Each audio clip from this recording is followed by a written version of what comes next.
Assalamualaikum warahmatullahi wabarakatuh. Perkenalkan, nama saya Khalifah Lajiyah. Saya dari Prodi Manajemen Pendidikan Islam. Pada sini saya akan membahas tentang mata kuliah Psikologi Umum yang akan membahas 7 materi. Yang pertama, kita akan membahas konsep dasar perkembangan manusia. Apa sih perkembangan manusia itu? Perkembangan adalah proses perubahan yang terjadi di sepanjang kehidupan manusia yang bersifat kualitatif. Perubahan tersebut itu antara lain, yang pertama itu perubahan fisik yang meliputi perubahan pada sisi biologis individu, antara lain perubahan hormonal, tinggi badan dan juga berat badan. Yang kedua, perubahan kognitif meliputi perubahan pola pikir, kecerdasan dan juga bahasa individu. Yang ketiga, perubahan sosio-emosional meliputi hubungan dengan orang lain, emosi dan juga kepribadian. Kita memasuki untuk materi yang kedua, yaitu tentang perkembangan masa kanak-kanak awal. Yang pertama itu masa prenatal hingga kanak-kanak itu dibedakan menjadi 3, yaitu yang pertama masa prenatal itu dimulai sejak perubahan hingga kelahiran. Yang kedua, masa infansi dimulai sejak masa kelahiran hingga anak-anak itu belajar berjalan. Yang ketiga, masa kanak-kanak itu dimulai sejak awal tidur hingga remaja. Perkembangan fisik dan kognitif masa kanak-kanak awal. Perkembangan fisik itu yang menonjol pada masa kanak-kanak itu adalah pertumbuhan tinggi badan dan juga berat badan. Tapi kalau perubahan kognitif itu masa kanak-kanak awal yang memasuki tahap perkembangan kognitif yang berlangsung sekitar usia 2 hingga 7 tahun. Materi yang ketiga yaitu tentang perkembangan masa kanak-kanak tengah dan akhir. Perubahan fisik pada kanak-kanak tengah dan akhir ini sekitar usia SD. Jadi pertumbuhan anak rata-rata itu sekitar 7,6 cm dan juga berat badan 1,8 kg hingga 3,2 kg per tahun. Materi yang keempat yaitu tentang perkembangan masa remaja, itu dari masa SMP sampai ke SMA. Yang pertama itu perubahan fisik dan kognitif. Perubahan fisik dan kognitif masa remaja itu ada 3, yaitu yakni pubertas, otak dan juga seksualitas. Yang kedua, perkembangan kognitif remaja. Remaja itu pada tahap operasional formal itu dapat berpikir secara abstrak dan juga idealis dan juga logis. Yang ketiga, perkembangan sosio-emosional remaja. Pada tahap ini, remaja itu berupaya untuk memahami diri dan menemukan identitas dari mereka. Kita lanjut untuk materi yang kelima, tentang tahap perkembangan masa dewasa awal. Yang pertama, masa transisi dari remaja itu menuju dewasa itu terjadi sekitar usia 18 sampai 25 tahun. Yang kedua, masa ini itu merupakan masa eksplorasi termasuk dalam hal cinta dan karir. Perkembangan sosio-emosional masa remaja.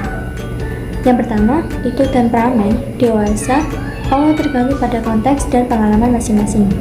Yang kedua, dewasa awal itu lebih menunjukkan mood slow dan bertanggung jawab.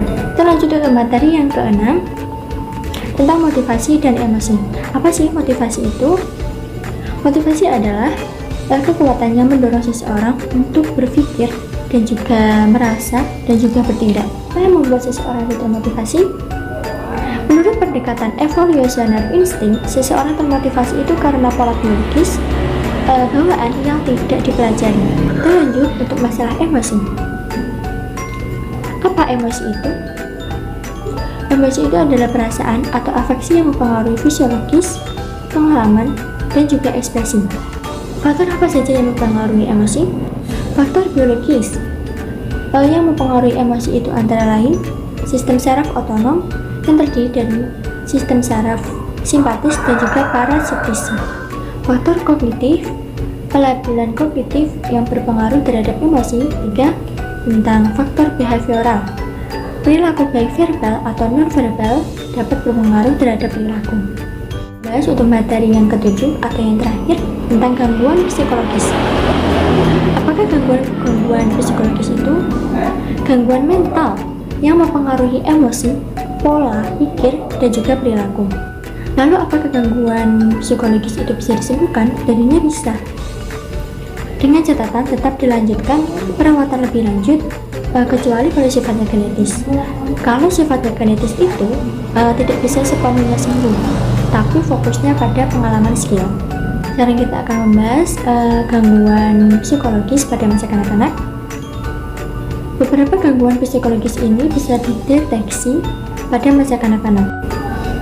Autisme itu adalah gangguan pada otak yang berpengaruh terhadap komunikasi dan interaksi sosial. Tapi kalau Down syndrome itu kelainan kromosom yang menyebabkan kelainan fisik dan juga gangguan kognitif. Yang ketiga, tunagrahita, di mana kondisi anak-anak itu memiliki kemampuan kognitif di bawah rata-rata sebaya. Yang keempat, itu gangguan belajar. Terkait gangguan pemoresan informasi dalam belajar, kita lanjut untuk masalah gangguan psikologis pada masa remaja atau dewasa. Beberapa gangguan yang terjadi pada masa remaja itu antara lain depresi, kecemasan, dan juga skizofrenia. Depresi itu merupakan gangguan emosi yang berupa perasaan sedih yang terus-menerus. Next, untuk gangguan kecemasan, merupakan gangguan emosi berupa gelisah terus-menerus yang tidak terkontrol. Lanjut untuk skizofrenia. Skizofrenia ini adalah distorsi pikiran atau persepsi, emosi, bahasa, perilaku. Biasanya penderita ini tuh mengalami halusinasi, delusi, kekacauan, berpikir, dan juga berperilaku. Oke, sekian dari saya. Wassalamualaikum warahmatullahi wabarakatuh.